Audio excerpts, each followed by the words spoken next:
Today we're going to be taking a look at how to use the full truckload bid board for Standard Motor Products. We're going to be doing this demo at the Standard Motor Products Edwardsville manual level, really just because we can use this level for some testing. However, this video would apply for any Standard Motor Products division. The first step is we're going to go through the process of actually adding in a shipment for a full truckload shipment. So whether your facility is using the TMS in a manual sense or if you're integrated, today we are just getting LTL shipments and any kind of integrations that are taking place. So if you have a full truckload shipment, you would still want to add in that shipment manually. So let's go through those steps really quick. To start that process, we're going to click on Add Shipment at the very top of the screen. The very first, for some facilities, you would have to enter in a shipment ID. Other facilities, it may be auto-generated. So you may see the phrase auto-generated right here in the upper left-hand corner, or you may see a blank box where you have to enter in a shipment ID.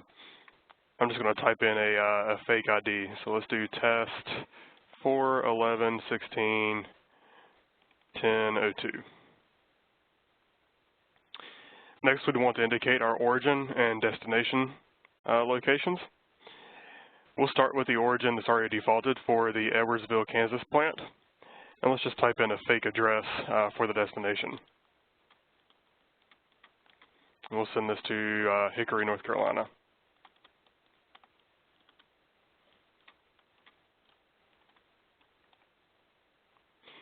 As always, you can change and edit your origin and destination timeframes. So if you know you want this freight to only pick up between a certain time window, you can control that. Maybe you only want it to be able to pick up between noon and 4 o'clock. So you can indicate noon, 4 o'clock, and maybe your destination point is anytime after 10 a.m. That's just an example, but just to show that these fields are editable, so you can change them. Next, you'd want to enter in your total pallet count.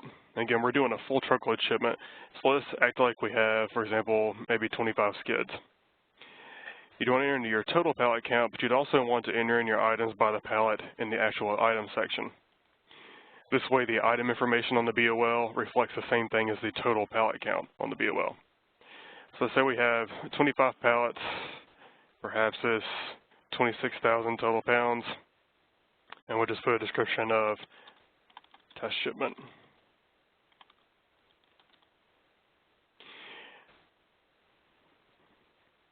Just a few more steps and we'll be done entering in the shipment.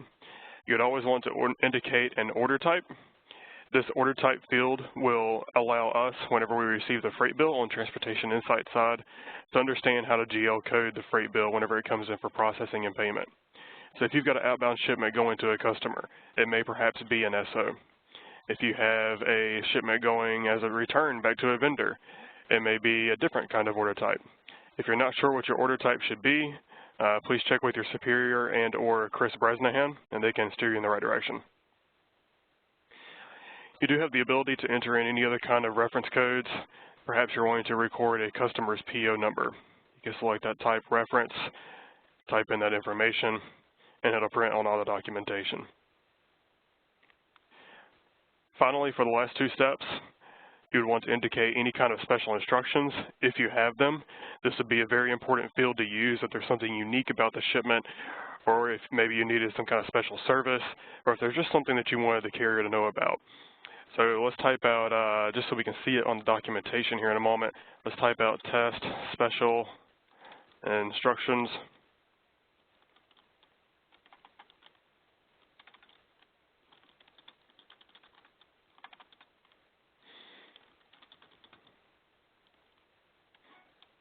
It's just an example that'll print on all the documentation and the emails when we send them here momentarily.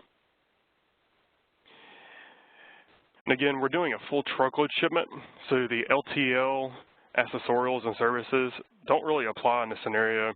However, you would want to choose an equipment type. And really all that is letting the carrier know what kind of equipment you're needing for this shipment. 99.9% of the time, you guys are going to need a 53-foot dry van. But if you would ever need a 48-foot trailer, If you'd ever need refrigerated service, or for some reason you need a flatbed, you can select those appropriate types.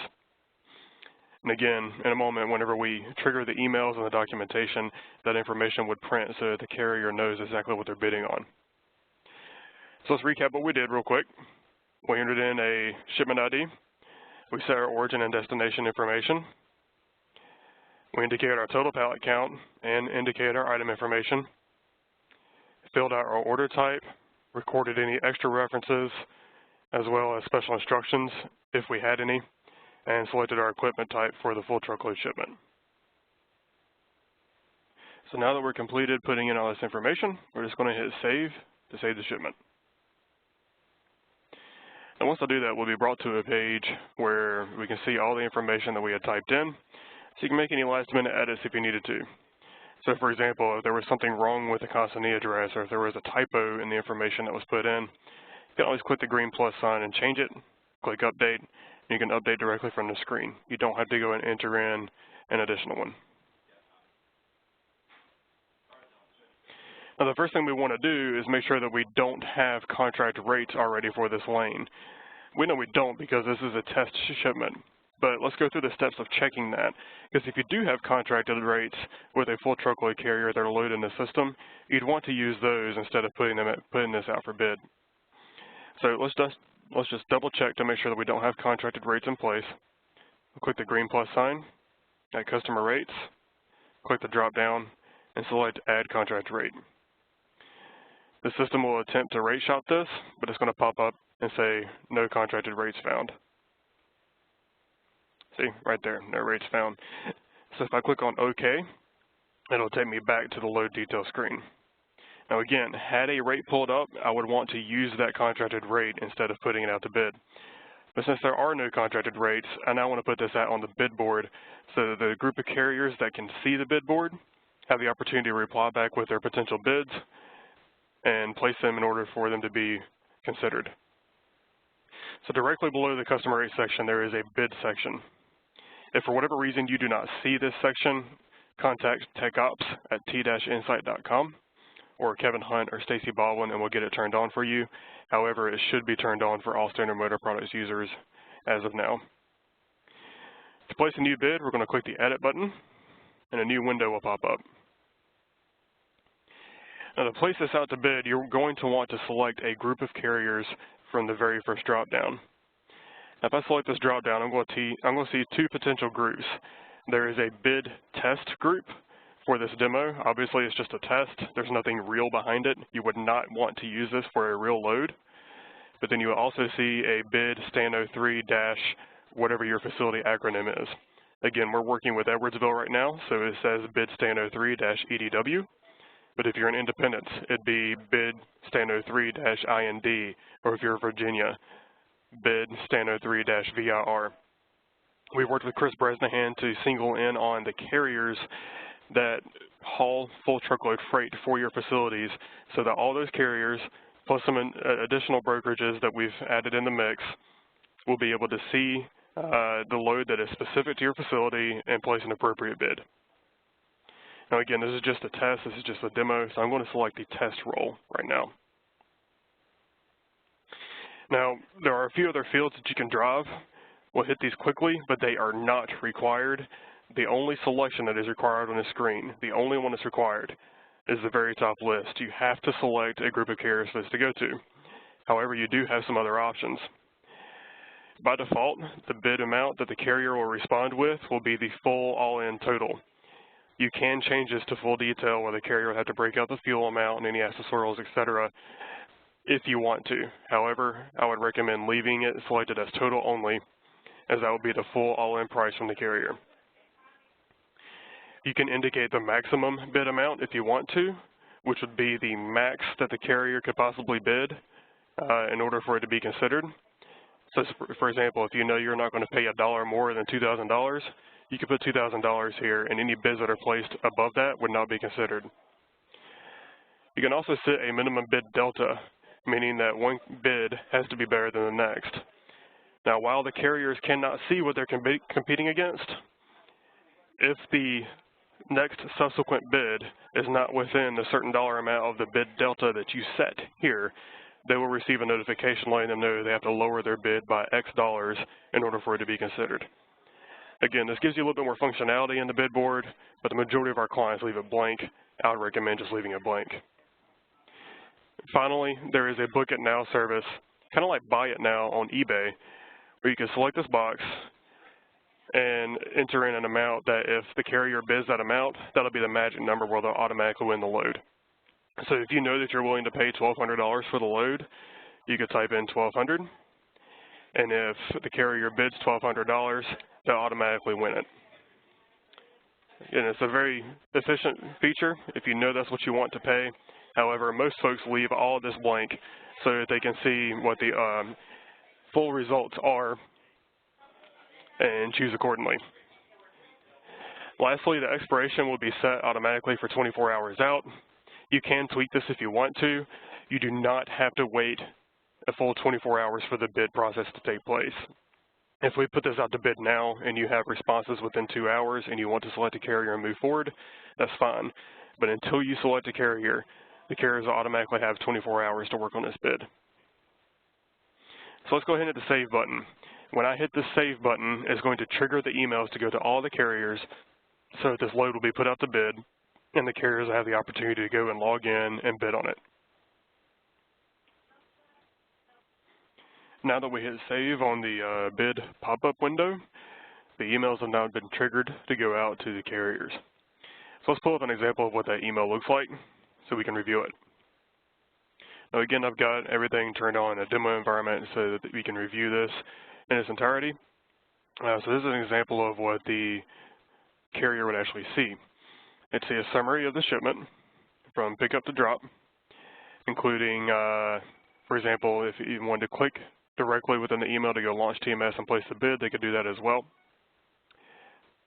Also down at the bottom, there's a summary of the 53-foot dry van that we selected and any special instructions that were sent along with the bid opportunity. Now, whenever this email goes out, again, the carrier can click on the link to go and log in and place their bid, or if they're already logged in, they can just go ahead and flip over to the TMS to maintain their bid. So this is what a carrier login looks like for an example.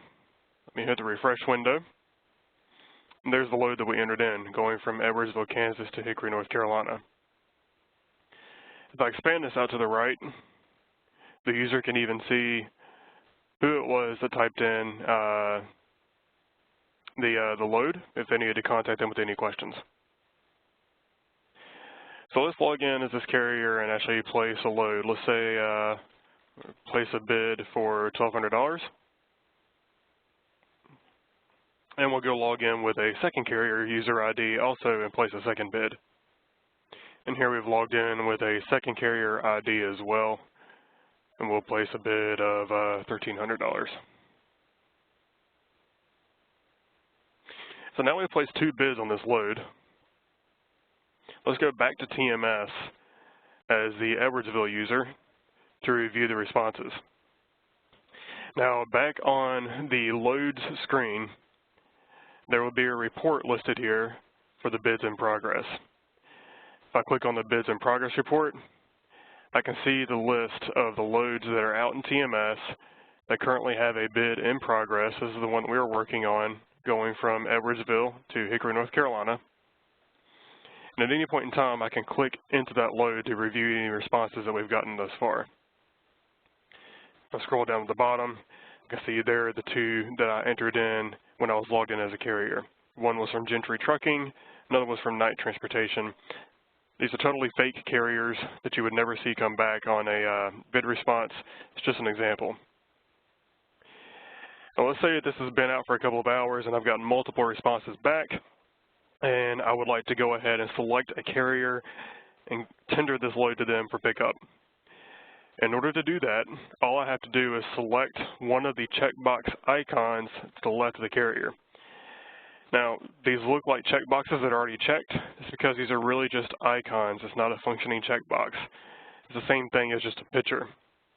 So if I wanted to choose Gentry Trucking because they're the cheapest, select the icon to the left of Gentry Trucking, and I can see that now my customer rate section is populated with the Gentry Trucking bid amount.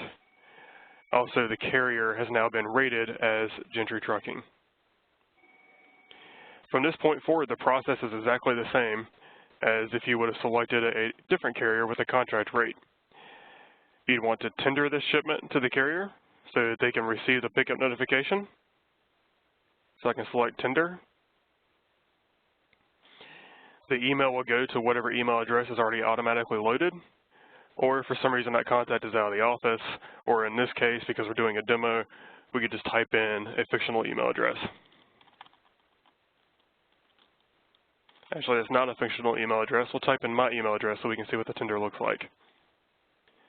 We'll hit send to send that tender. Now the carrier will actually get a second email from the TMS stating that it's time for them to accept the tender and make sure that this is booked so they can come and pick up the freight. And this is an example of what that email looks like. So again, very similar to the bid email we saw a few moments ago. However, this shows a little bit more detail because it's actually been tendered to this carrier. They've won this load to come and pick up the freight. The origin and destination points are described. The special instructions are indicated.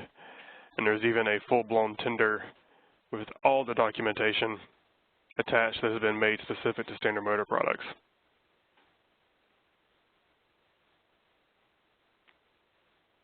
The carrier can then accept the tender by clicking accept directly from the email. They will be asked to type in a pro number or invoice number.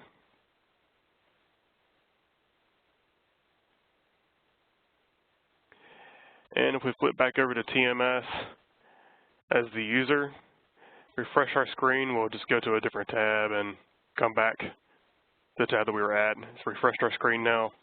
You see the load is now booked with Gentry Trucking. Now, as Chris Bresnahan has indicated thus far in all of our trainings, the goal here is to now use the Standard Motor Products WMS BOL. But if you ever find yourself in a scenario where you need to use a BOL that's generated from the TMS, you can certainly do that. It's available to you. Just go to the very, very top where the bar says Documents. Click S&P Bill of Lading. And the bill of lading will download directly in your browser so you can print it off. And there's an example of the bill of lading.